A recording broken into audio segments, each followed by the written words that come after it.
में संघ प्रमुख मोहन भागवत ने मुसलमानों को लेकर कई बातें कही, तो वहीं अब महमूद मदनी आज मुसलमानों के मुद्दों को लेकर बोले। मुसलमानों से जुड़े मुद्दों की चर्चा की तो आरएसएस का भी उन्होंने उल्लेख किया। हमारी ये विशेष रिपोर्ट।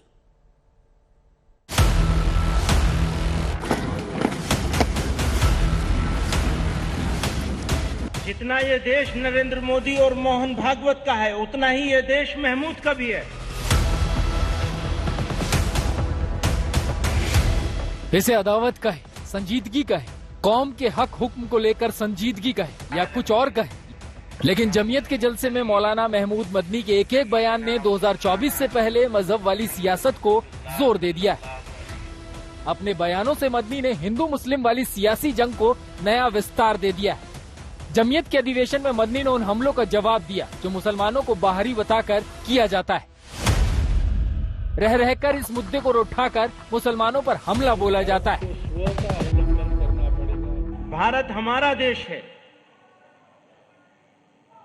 जितना ये देश नरेंद्र मोदी और मोहन भागवत का है, उतना ही ये देश महमूद का भी है। न महमूद इनसे 1 इंच आगे है और न वो महमूद से 1 इंच आगे है।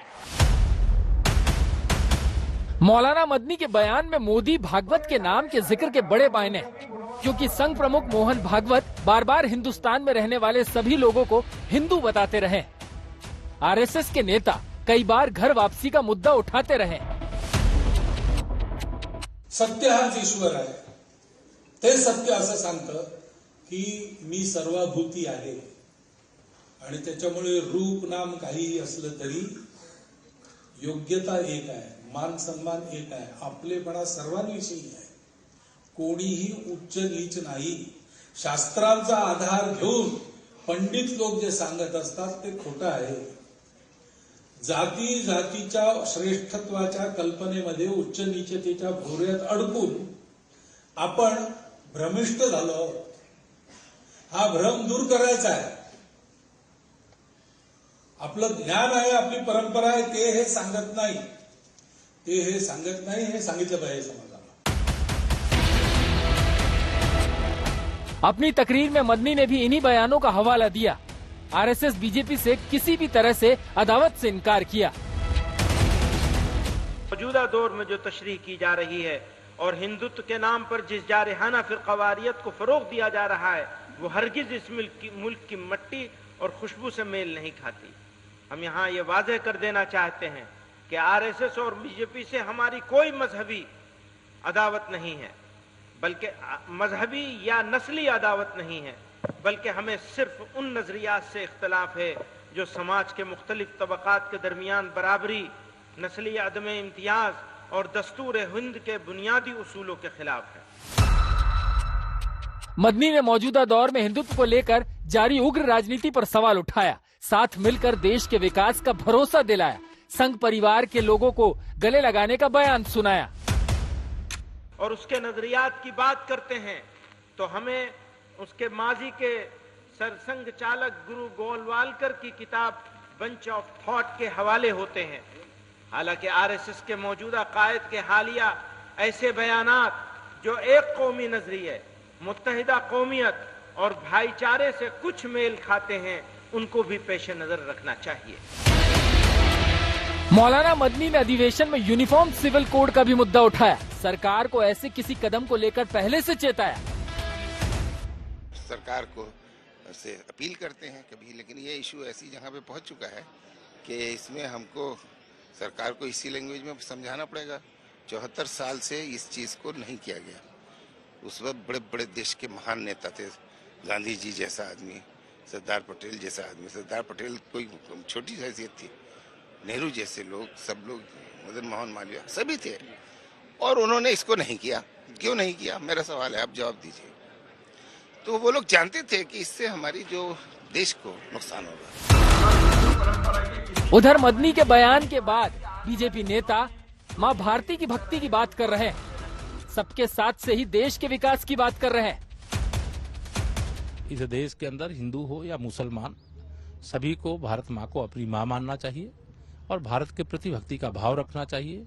देश की प्रगति होगी तो हिंदू हो या मुसलमान हो, हर देशवासी के लिए उस प्रगति का परिणाम मिलता है और हम लोग केवल यही अपेक्षा करते हैं। और माननीय प्रधानमंत्री श्री नरेंद्र मोदी जी के नेतृत्व में जब से देश में सरकार आई है, सबका साथ, सबका विकास, सबका विश्वास, सबका प्रयास और सबको सम्मान, सबको स्थान देते हुए आगे बढ़ने का काम किया जा रहा है। मैं कहता हूं कि सोच हमारी सबकी एक से एक जैसी होनी चाहिए, सबको देश के तरक्की में अपनी सहभागिता देनी चाहिए और यही हमारी मोदी सरकार, योगी सरकार की सोच है।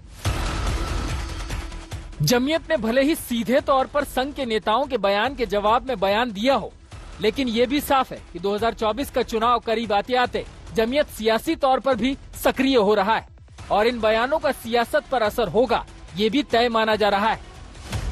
लखनऊ से अभिषेक मिश्रा के साथ अमित भारद्वाज, दिल्ली, आज तक। हमारे देश की राजनीति में धर्म सबसे बड़ा हथियार है और ऐसे में अपने एजेंडे के हिसाब से हर पार्टी मैदान पर है। टारगेट सबका 2024 का चुनाव है जिसमें बयानों के तड़के लग रहे हैं। उत्तर प्रदेश की राजनीति भी इससे अलग बिल्कुल नहीं है।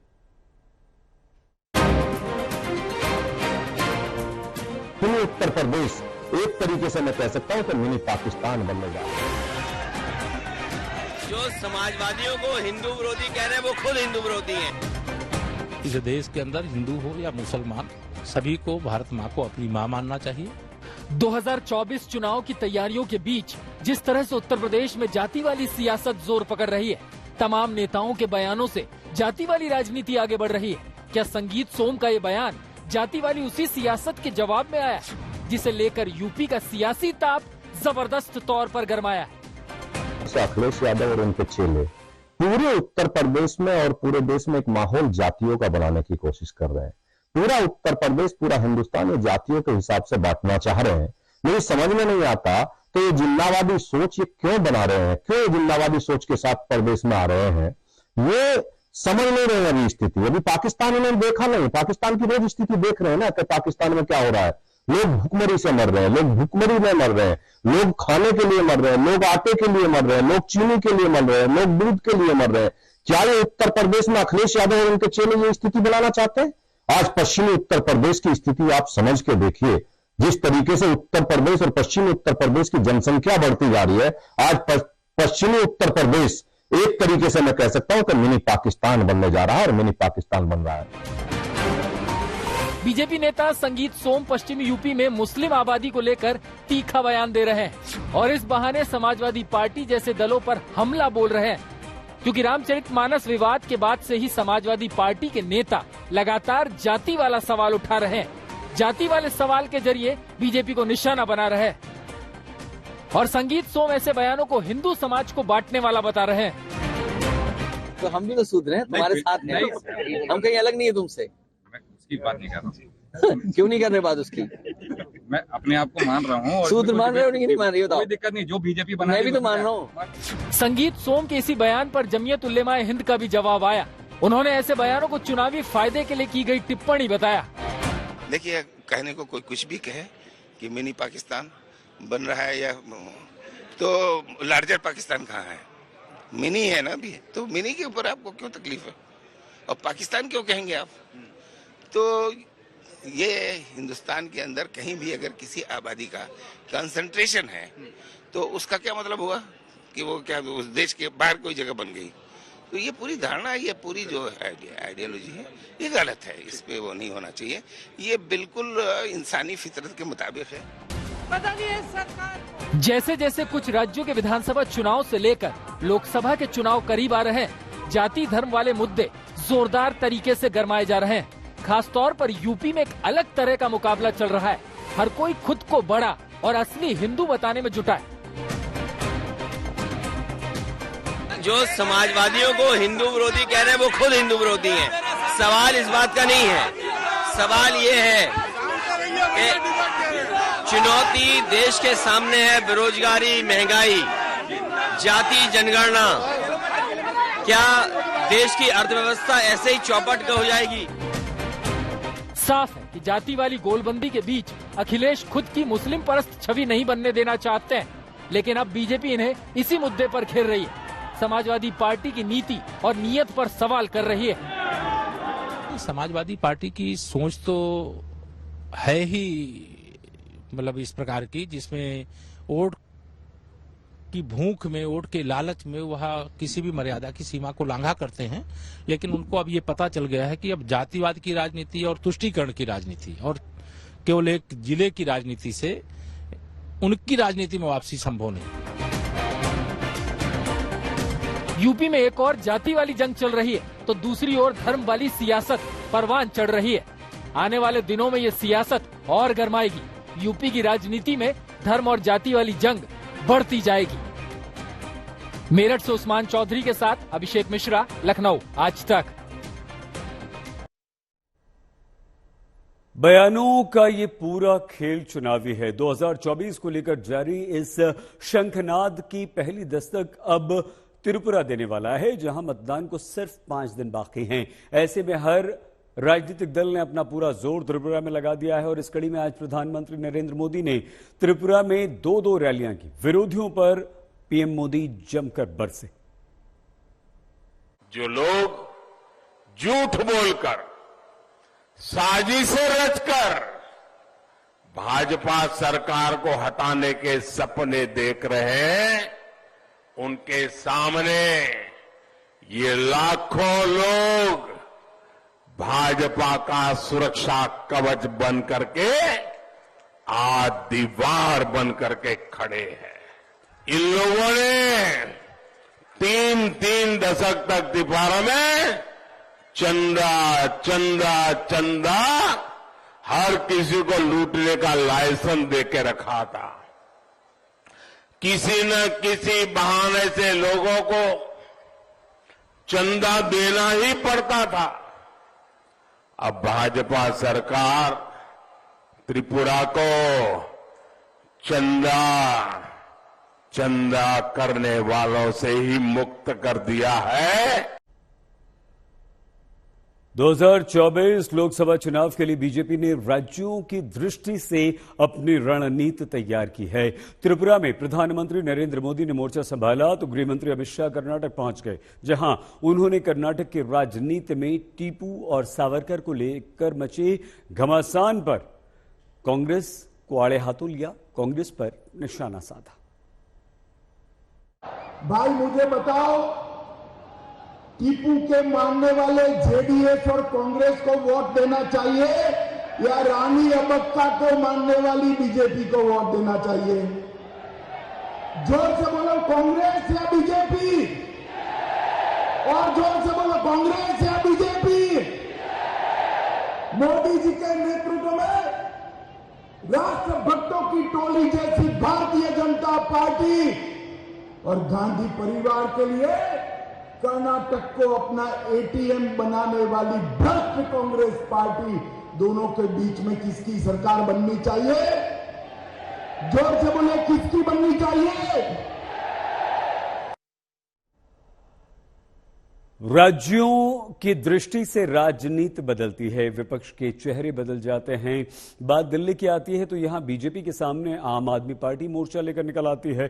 दिल्ली में एक बार फिर से घमासान मचा हुआ है। घमासान अतिक्रमण पर है। घमासान अतिक्रमण और उपराज्यपाल के एक्शन पर है, जिसे लेकर आम आदमी पार्टी एक बार फिर से बीजेपी पर हमलावर है।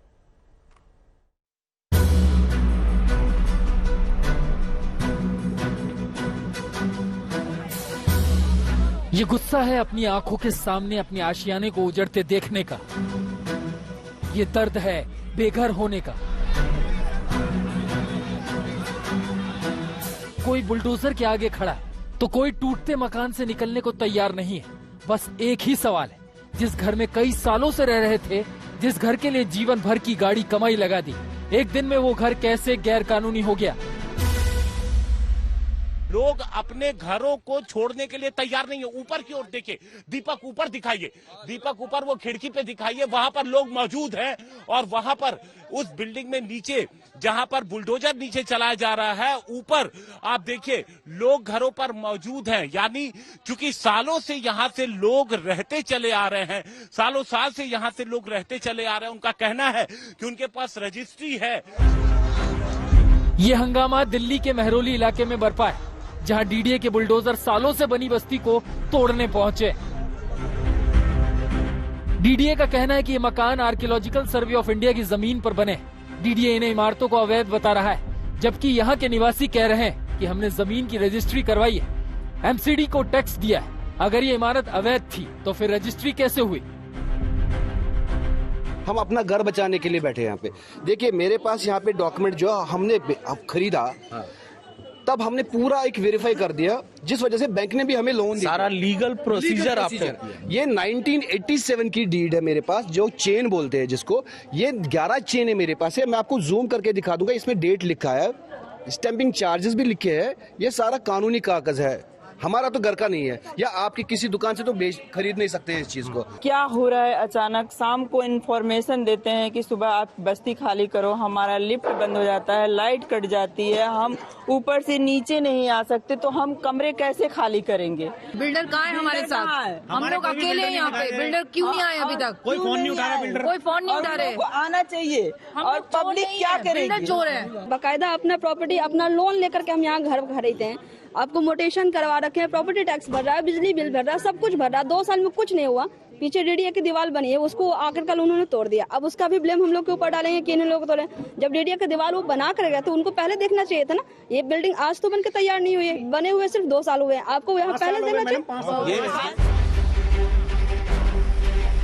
मामला दिल्ली का है और जनता से जुड़ा हुआ है। ऐसे में सियासत एक बार फिर गर्मा गई।